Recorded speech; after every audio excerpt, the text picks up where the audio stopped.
Is your child being a little bit of a stinker and you're immediately resorting to timeout? Well, today I'm going to talk to you about what you can do instead of timeout.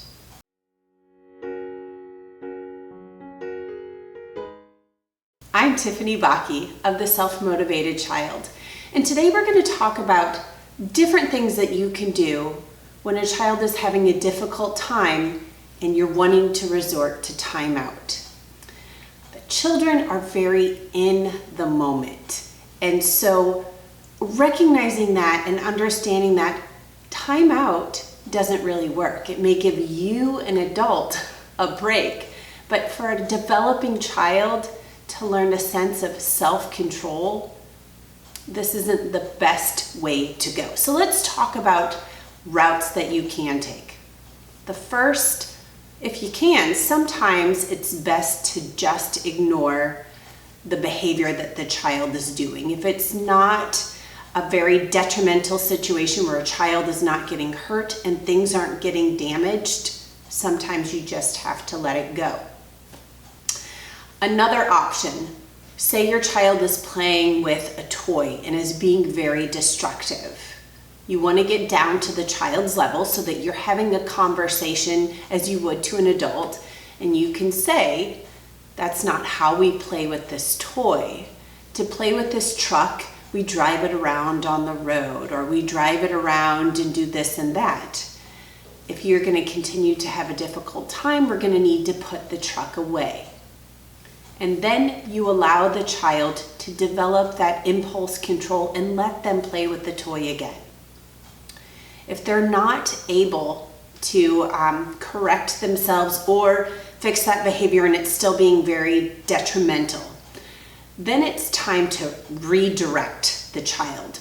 Redirect them to something else, another activity. If they're having difficulty with another child, direct them to interacting with other children or working on something by themselves.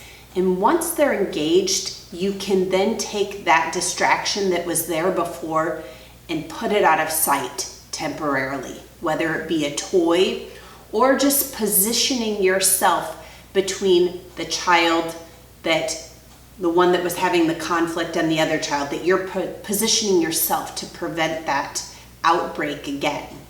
Another reason that you might consider putting a child in timeout is the child is having like a major tantrum and is screaming and throwing. Well, we all have big emotions, and it's better for us to learn how to express those emotions and let them out. And so instead of asking a child to keep that frustration, that anger, that lack of language in to express how they're feeling by putting them in timeout, allow them to have an outlet.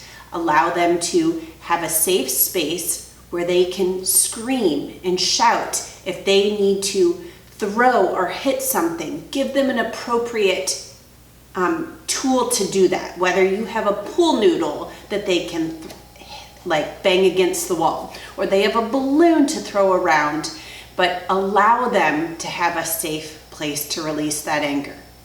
My daughter would have tantrums, and her room was her sanctuary of where she could go to let out that anger.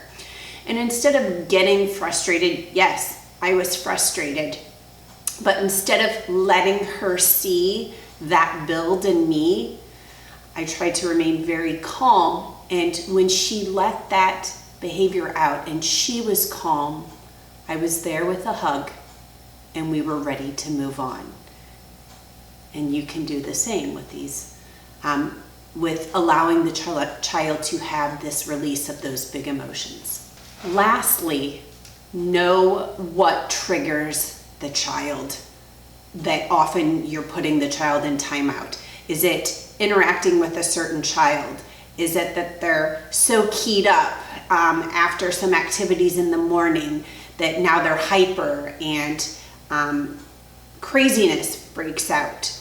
Well, knowing that that's coming, prepare yourself, and that maybe you've built more structure into your routines. So instead of just open-ended play where children get riled up and it gets destructive, perhaps you have options of choices. Today you can do this or this. And when you finish that task, you can do this or this. So you're limiting and keeping them engaged and helping them control the impulse. If you see that they're getting riled up, you switch to a more active activity that's maybe outside and running, or the child goes outside and runs some laps.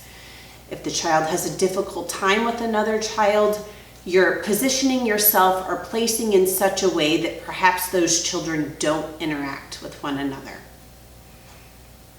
We all want to fall back on timeout. Perhaps it's because that's what was done to us as kids, but there's different ways to go.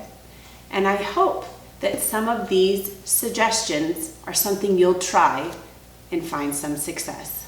If you like what you have seen so far, be sure to subscribe to my channel. In the meantime, follow me on Facebook at Tiffany Bakke.